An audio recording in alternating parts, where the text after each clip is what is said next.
going on, everybody? This is your host, Sean Johnson, creator of Bench Minor Hockey, and welcome to episode number 21 of our Bench Minor Hockey podcast. This is the hockey podcast that covers single A hockey news and stories from players and staff. And if you are listening to us on Apple Podcasts, make sure you follow us. If you're watching us in the video series on YouTube, make sure you hit that red subscribe button. And from Binghamton, New York, owner Andreas Johansson, thank you so much for coming on. Sean, it's a pleasure. Pleasure being on. Yeah, I was surprised when you reached out to me and you're like, oh, well, we have Barry, another owner, come on. I guess it's my turn, huh? Well, I mean, I like whenever I get an opportunity to reach out and talk to fans, I mean, I always try to take it. And I didn't want to be the first kind of owner or executive, but I know, Curtis went on and then Barry went on, and I figured, hey, now you can't really stop me, right? So, yeah, I've been listening to your episodes, and a lot of them, I guess, I've had a couple of our guys on there too. So, I'm happy to be here. Yeah, absolutely. We've had we started off with Gary Gill early in our series, and then we had Kyle Powell after him. So, I think you're we had Tyler Jurich too. So you are number 4. Binghamton. No, maybe that was after you went to Elmira, right? Right. Oh, yeah, that's right. That's right. So for fans that may not know much about you, I wanted you to talk about yourself for a minute. Just tell us a little bit, your background. Oh, well.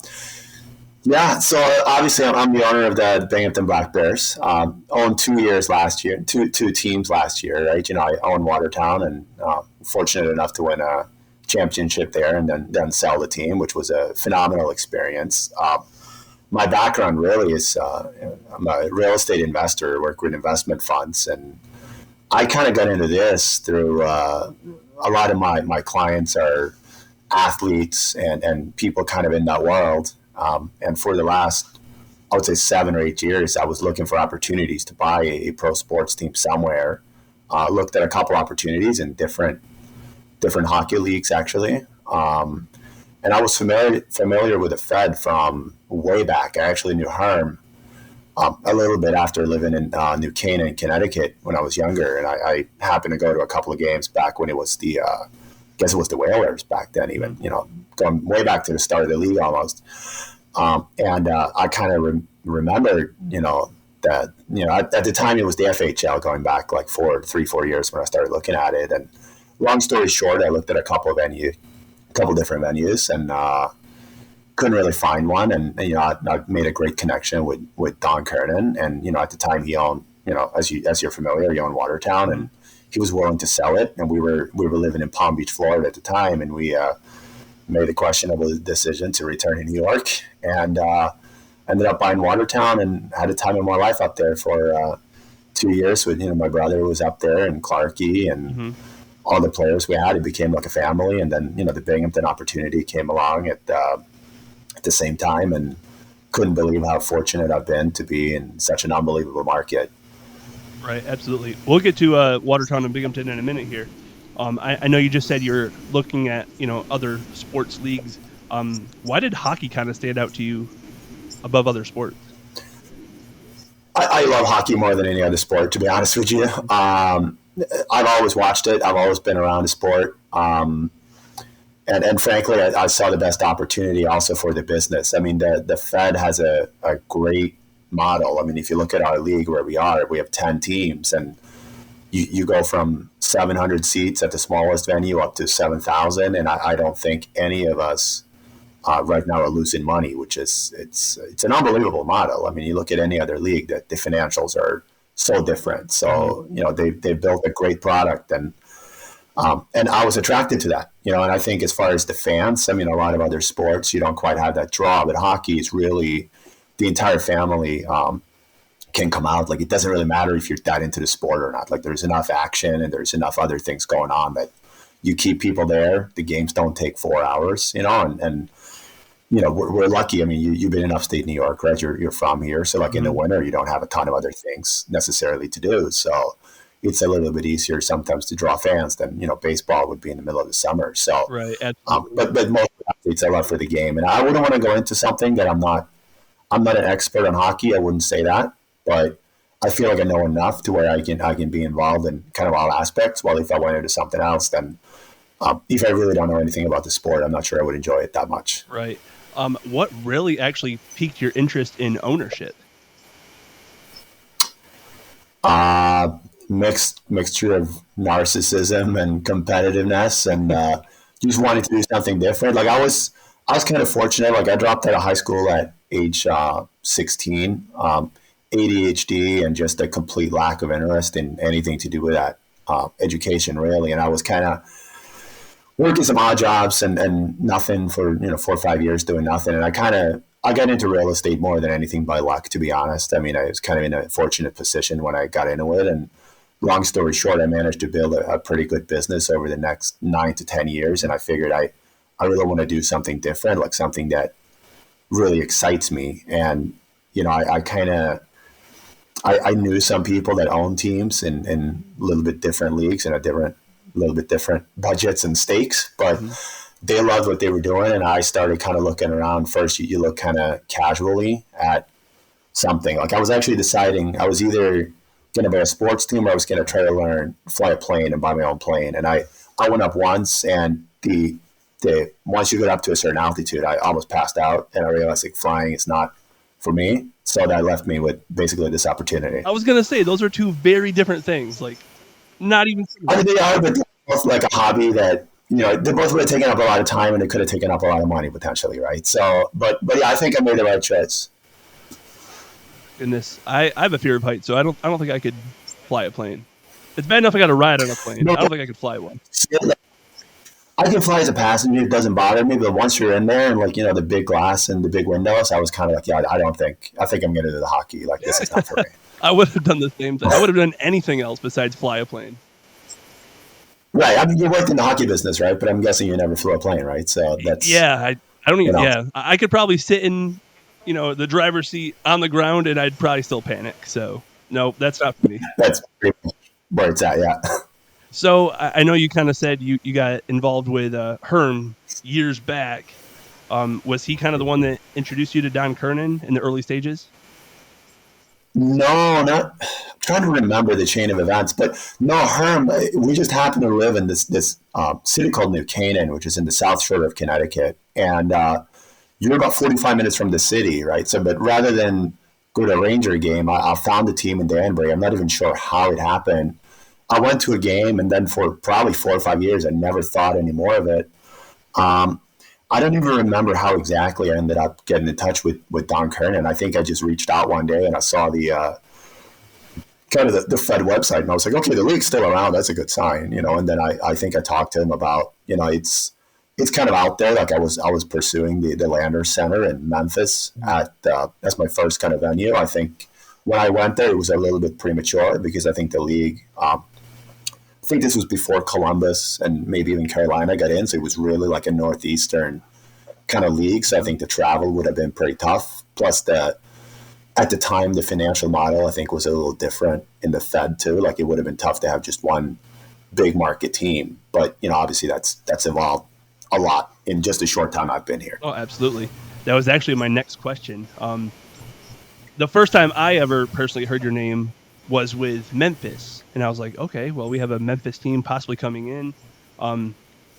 For those that don't know, do you want to talk about Memphis a little bit? Like, how did Memphis come about, and what went wrong in Memphis? I think I was kind of doing it. Well, nothing really went wrong. I think I think at the time, because you don't really know how to pursue this, right? I think I went to watch a couple Fed games like way back. This is maybe 1 or 2 years before COVID. And I remember I met Barry Soskin, like just by chance in Danville. Like the one game that he went to in Danville that season, he was there. And we talked, and I asked him, like, how do you find venues? And he said, like, I just kind of like look at a map, and I call the arena. And I said, all right, I'm going to call a couple of arenas. And one of my clients, I probably can't say his name, but he's a pretty well-known athlete from the Memphis area, and he owns one of the other pro sports franchises there. So I had some connections to kind of get a couple of meetings with the arena. Ultimately, it kind of fell down because they have the not the Jazz, but whatever their NBA like minor league team plays at the Landers Center. So they have the first pick of dates. Mm-hmm. So there was only it was a very limited number of Fridays and Saturdays available. So it just wasn't really it wasn't going to work. And at the time, it was so far away from any other opponent. Like at that point, you couldn't really see a team in Memphis. But now, obviously, with teams in Milwaukee and Columbus and kind of, out in Michigan. Like now I know the footprint's completely different, but back then I think it maybe wouldn't even have been that easy to make it work with the other teams, to get them to travel all the way there. Plus my travel would have been like through the roof too. Absolutely. Now that the footprint is kind of where it is and there are enough Southern teams, do you think that Memphis is a possibility for the near future? Even with basketball, I'm not sure, but it wouldn't be like I'm so committed to Binghamton, and I own two teams, and I don't regret for a minute the timing of it, but I would never do that again. So if it happened, it would be under somebody else, and I think, as far as I know, not only do they have the basketball team, I think they also have one of these arena football teams or the indoor soccer teams or something. So unless you have the dates, it's not gonna. You don't have a chance of making it work. And that I know they had the River Kings. That sometimes you have to look at why something didn't work. Like in some cases, the how would I put it? Say in Binghamton, it was. I knew the Fed was going to work because we knew what the numbers looked like for the Devils, and we could see why they couldn't make it work because the AHL budget's enormous compared to what we are. But would it be like, would a team in Memphis get enough support where you have so much competition from an NBA team, for example? So I'm not sure it would really work. I'm sure, like if somebody went in there, absolutely they could make it work, but it probably would not be me. Right. Okay. Well, moving on from Memphis, let's go up north to Watertown, New York. I know earlier you mentioned Watertown kind of came into play. There was an opportunity there. How exactly did Watertown come into play? Because I know that when I was there, Don did own the team, and I believe that he was looking for someone to take it over. Did it just kind of like fall in your lap because of like that situation? Yeah, kind of. Yeah. So I've been at the time about Watertown. Like I looked at Memphis for I probably spent 6-7 months trying to deal with that. I talked to a couple other venues too. I think Traverse City, Michigan was one, and there were a couple of like smaller places that didn't really come to anything. And we're kind of living the easy life at this time, right, in Palm Beach. And we just have our first son is just been born. So I kind of spoke to Don and I said, hey, look, I've spent a year and a half on this. I think I can't find a new venue. Like I think I'm just going to kind of go away, and maybe in a few years, maybe something else will pop up. We built a really good and close relationship at the time, and I knew that he owned Watertown, and we had moved, like, it's going way back, but we lived for a long time in Westchester, New York, which is about an hour and a half from New York City, about an hour from the city. So we were familiar with New York State, even though I'd never been to Watertown. And I said, look, we'd consider going back to New York because we just had a kid, and I'm not sure where we want to raise him. And he's young enough where, like, he was 6 months, so he doesn't care. And I kind of knew exactly, like you said, I don't think Don, being the commissioner of a growing league, wanted to own Watertown. So we managed to work out a deal where I basically bought the team, and, COVID came. I bought the team. A week later, COVID hit, and we didn't play a game for 8 months, and then we played 2 games, and then we didn't play again for another 8 months. Wow. I'm not asking for financials or anything like that, but can you kind of give us a range on how much a pro team costs in the Fed? It really depends, right? I mean, if you look at the value of a team like us in Binghamton compared to a smaller market team, it's a big difference. I mean, traditional teams trade based on multiples, right? So you look at what's the profit of the team, what's the net profit, and you take that basically times whatever multiple you're comfortable paying. If you're a good negotiator, you pay a very low multiple. If you're a bad negotiator, you pay a very high multiple. It just depends what you're comfortable with and kind of the legacy that comes with a team. I mean, Watertown, as you know, it's a small market team. So I think Don had done a good job with it before I took it on. I think we grew it. And I think when we sold it on, we sold it to a local owner, which I think these teams, ideally in a smaller market, a local owner is a little bit better suited, I think, to run them. So it really depends on what you think you can grow it to and what's your purpose for kind of buying the team. I mean, when I bought Watertown, it was purely just to own a hockey team and be able to compete. And that's still my main thing in Binghamton. Like the Black Bears has kind of turned into something a little different, right? Because the attendance has been so great, and it's really become like a family or a bond with, not just the staff and the players and everybody there, but the fans are just unbelievable. So you really don't do it. Like for me, like this isn't, and I can't speak for the other owners, like this isn't like a business for me in that sense. Like I love what we do, and we put a lot of money back into the product to try to get a ring for Binghamton. Like I know I promised Watertown one, and we were blessed to get one there in double OT. And What a game. yeah, we're planning to do. Yeah, that was. It's like an out of body experience, right? Like people ask me if I remember it. I said no, I don't. I don't remember anything. I remember after the game. I don't. Even then, I barely remember the party, but I definitely don't remember the game. Man, it brings back memories. Like 2018 when we won the championship at Watertown, it was like I remember the beginning of the night. I don't really remember anything after the game, to be quite honest with you. But I hadn't drank. I hadn't had a drink for like 5 years before that party, and I haven't had one since. And I will have a couple in May when we get ours, but yeah, it was a special night. Like you form a bond with these guys that even if they're on other teams, you're always going to have that. So it was just so special, and it was so special for the fans. Watertown went through a lot, like everywhere with COVID and with everything that went on, and it was just such a family club. So it was great, and it's still great to come up there. Like it's I'm not going to lie, it's different coming in there as an opponent, because you're on the other side now, but it's still like you still have the same relations with people. Like it's great to be up there, and it's such a great hockey market. oh yeah, I try not to be biased. I'm from the Watertown area. I work for the team. I don't care. I love the Watertown Wolves. I love everything they stand for. Their history is great. Like I was a fan back when it was Thousand Islands Privateers, if that tells you anything.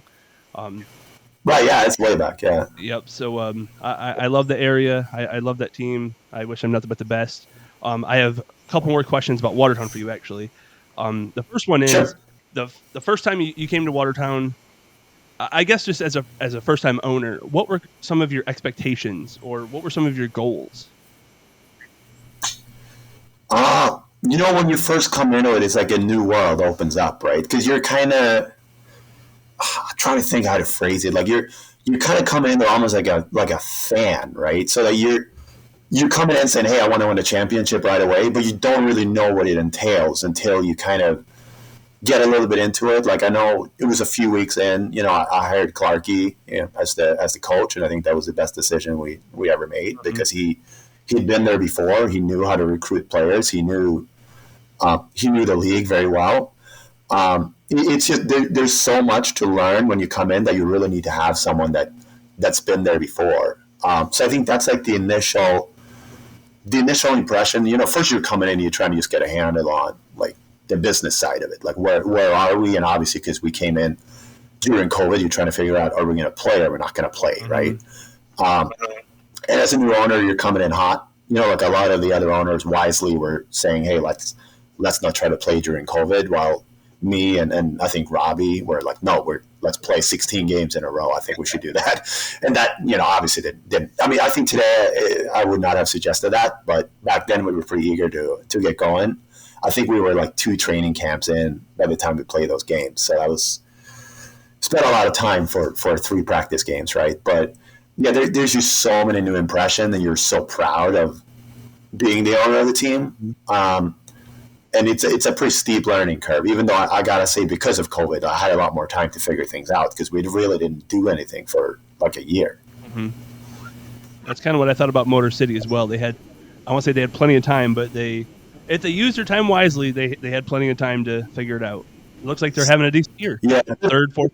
Unbelievable job out there. I mean, I think, for a first-year team, like they're competitive on the ice. They completely stayed away from any kind of off-ice issues. I think Nick and his team's done a great job, and that's a very good hockey team too. Mm-hmm. No, absolutely. Last question about Watertown, then we're going to move on to Binghamton real quick. So your Wolves last year won a championship, your first year as an owner. Most people would want the chance to kind of go back-to-back and repeat. Why were you kind of, I don't want to say quick to sell the team, but is it just because the Binghamton opportunity arose and you couldn't really pass that up at the time, or? Well, kind of, right? So, I already knew in January, like halfway through the season, that we were expecting a second child, and I knew that I just couldn't have 2 teams. Like, I love hockey, but every weekend I was I could be in Watertown for 2 games, Binghamton for 1 game, and 1 day in the office, whatever it was. And I knew it was too much. So me and Tyler had actually agreed that the sale of the team already, I would say, middle of February or something. So like I already knew I was selling it. We just didn't announce it until the season was over. And it was frankly based on which team do I sell and which one do I keep. I saw like business-wise, Binghamton has a lot more potential. And frankly, Watertown is a smaller team where myself and you know, my brother and Curtis and everybody that was there had a lot more day-to-day involvement. While in Binghamton, I mean, I go there for all the games, but I really don't have a day-to-day function. If I don't go to a game, it makes no real difference to anybody. Mm-hmm. So it was more of a time thing. Like I had to do what was right for my family, and also, you know, going back to what you were asking about the value of the franchises, like I knew there was going to be a lot more willing and able buyers for Watertown than I was going to be able to find for Binghamton. Mm-hmm. Okay. And we're going to move on to Binghamton. So I kind of want to know, how did you turn an AHL city into a Fed city? I think it was between letting me in with a Fed team or having no hockey, and I think we just about won the vote. No, I think what happened was, you know, I think New Jersey made a very late decision to pull their AHL team out of Binghamton, right? So what happened was during the COVID season, the Binghamton Devils were playing the games in Newark, right? Mm-hmm. So there was no hockey in Binghamton at all. And I think it was very late. I would say probably March. Like I'd been to the arena before, and you know, we don't have to get into too much detail, but I was very much hoping that maybe something was going to open up there. So I got a call, I would say middle of March, early April, saying, hey, you know, the Devils aren't going to come back. Could you get a team in here for this coming season so we don't lose hockey? And I said, sure, I can do it. You know, we spent about a month. Like Binghamton's a little more involved process. Like Watertown is very straightforward you do the lease with the city manager and it's done, right? Like Binghamton is a little more of a process that we had to go through with the board, and they were all extremely supportive, extremely understanding, and they've been nothing but great to us. Mm-hmm. But yeah, we had to move pretty fast. You know, we were very fortunate that as part of the deal, we were able to get access to like all of the like the client files, the season ticket holders, the sponsors that the Devils had. It was actually a decent transition, you know, under the circumstances, and that really gave us a flying start. That's not to say that it was easy. Like there's obviously, you go from seeing NHL players in your building to a product that they'd never heard of. I mean, obviously at first we had to do quite a bit of work to kind of convince people to give us a shot. But, you know, the lower ticket prices and, you know, the way the Fed players are, they interact so well with the fans. I mean, that was like the big selling point for us. And we came out, you know, I remember we sold out the home opener. I think we had probably 2,000 people standing in the hallways waiting to get tickets printed. Like it was one of the worst days of my life. We were so unprepared. And after that, we had a couple, I think the second home game we played, I think we had an incident where I think Devine and Coachman both came out of the penalty box to fight. So it was another like, okay, strike two. But after that, it just kind of turned. And I remember, I think we played our military game like in January or something, which was a sellout. And then I think we had a couple big games after that. And I think that cemented like, okay, this league's here to stay. Mm-hmm. So that's a big relief. It was a lot of fun. And you know, obviously like during COVID, it is kind of weird because you're wearing masks in the rink and you're kind of, there were a little more restrictions, I think. And also the Fed schedule last year was completely different. I mean, I think we played a lot of midweeks and Sundays where in any league, like you're struggling to draw. Like this year, we have one Sunday, which, you know, turned into two because we had to reschedule that one game with Watertown. But it's the schedule is so much better for us this year, which has been a big help. Absolutely. I swear you have a copy of my question sheet because you literally just answered like my next two questions. I was going to ask you what are some of the bumps in the road during the transition going from like an AHL franchise to a Fed, but you pretty much answered that. I think it's very cool that you guys actually got your hands on like the sponsor book. I'm sure that was a big help.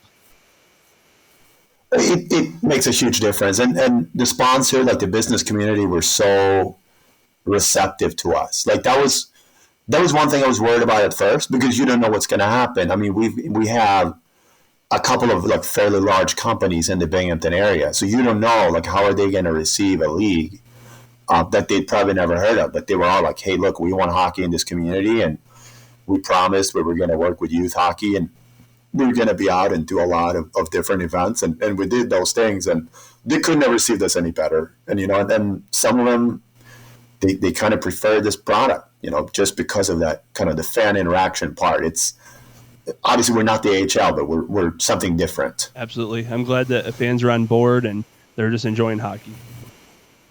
The fans are unbelievable. I've never seen anything like what we have. I mean, if you come to a home game, I mean, we're averaging close to 4,000 a night in an arena with 4,900 capacity, and the line by the home locker room after every game to meet the players is just it's just unreal. The guys are so blessed to be there. I mean, we're able to attract some real top level players to come down just because they see the facility, like not just what's in the locker room. Like we have an AHL level gym, hot tub, cold tub, steam room, everything's there. The locker room's unbelievable.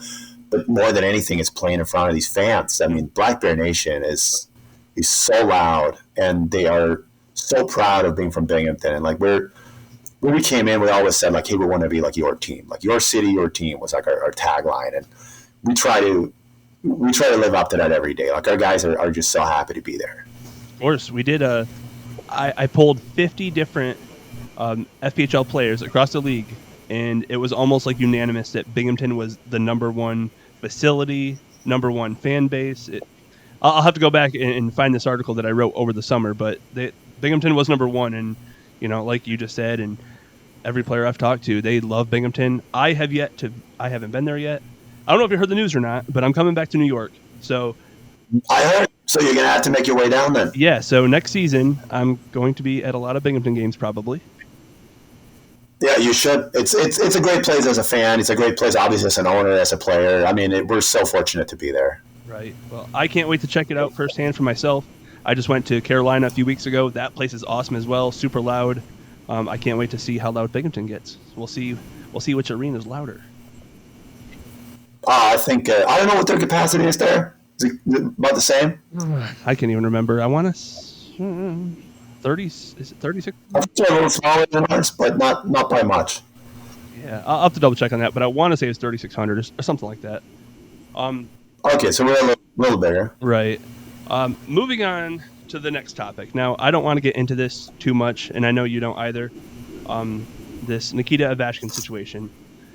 For those that may have missed it, last week, Mr. Don Kernan, commissioner of the league, he spoke with our friend Anna at 10-Minute Misconduct and spoke a little bit about it, but we're not going to get into that on here. The only thing that I really want to know from you, Andreas, is, first of all, is everyone safe? That's the most important thing. Yes, everyone's safe. Okay. And besides the statement that the team made and besides the statement that the league made, are there any other details that you want to provide to listeners to kind of give closure to fans? Not really, no. I know, like you said, the league, they chose to speak on it today. As far as I'm concerned and our organization, like we really don't have anything to add. What I would say is, as soon as we were kind of alerted to the situation on Saturday afternoon, as we were preparing for the game against Carolina, we suspended the player, removed the player from the housing, and immediately, we involved the league, and Don Kernan acted very, very swiftly on this, and we really thank him, and we do support the decision that the league made to suspend the player indefinitely, and that's really all I have to say on that. All right, that's fine. I appreciate that. One final kind of closing remark / question. Don kind of came out and said, it's possible that we basically ban him for life. It's possible. It's not guaranteed. I'm sure. I think next week are the meetings, right? March 6th. Next week's a trade deadline. The league meetings are probably usually it's after the season, so I would say it's in May at some point. Okay. Well, regardless, I'm sure that's going to get handled at a later date, later time. Let's just say that he is not suspended. Obviously, he's suspended for the rest of the season, but let's say that he's not banned. Is a relationship salvageable, or do you think his time in Binghamton is completely done? I think all we want is for all parties to be able to move forward and get whatever help that they need. But I wouldn't speculate on that. Like our focus now is to move on and to win hockey games. That's what we're committed to doing. You know, we have some big games coming up here. We're looking forward to getting George back into the lineup, and we're just moving past this, and we got other things to focus on. Right. So that's going to conclude my Avashkin segment. I'm no longer going to talk about this. I'm not going to ask you any more questions about it. For those that keep, messaging us in our inbox, I'm done responding to anything related to this. We're moving forward. Let's jump into some fan questions real quick. The first one I got here is, how is the league looking next year, in your opinion, with the addition of Baton Rouge and Wytheville?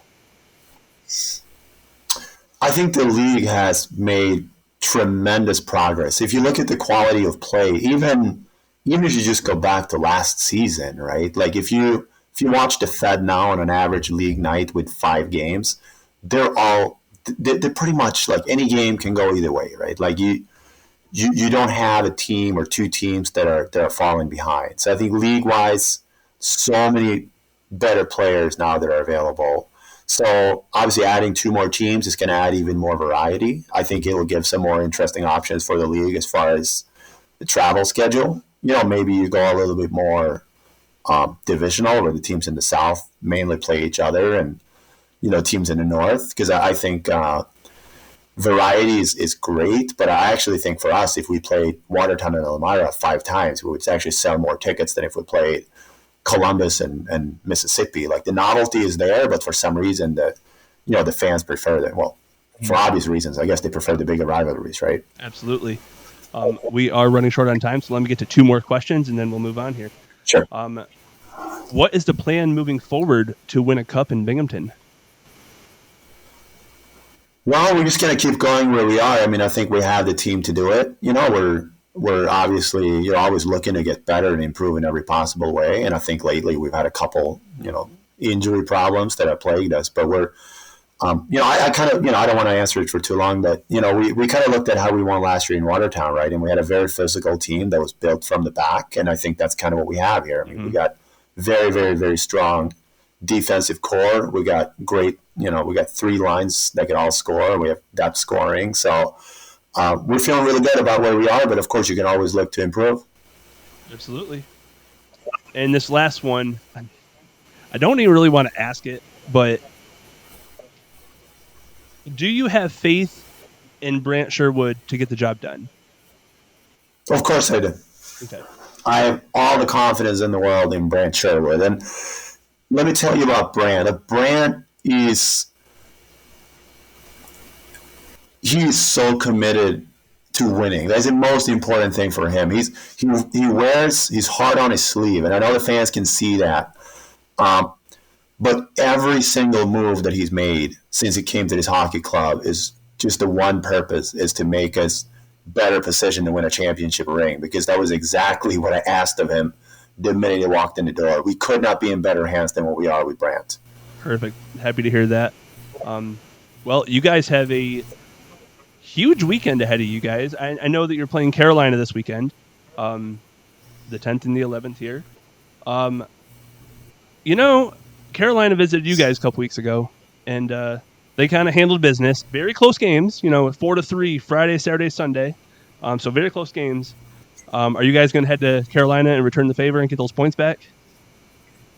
We'd sure like to, yeah. I mean, Carolina have been really, really hot. I know they've been at the top of your ranking list, I think, right? And, I think they got a hot team. They're they honestly, I think what we saw last weekend in Binghamton, it could very well be a matchup for the finals. I mean, I think they are very deep, just like us. They have great goal scoring. They had, I think they had unbelievable goaltending. I think that was a big part of what, I think it's Cavalieri, right, or whatever name stood on his head for Friday, Saturday, and we couldn't score. I mean, I think we had a lot of opportunities. We just couldn't score, and they're a great team, but they're certainly beatable. I mean, I think sometimes you lose 3 games in a row.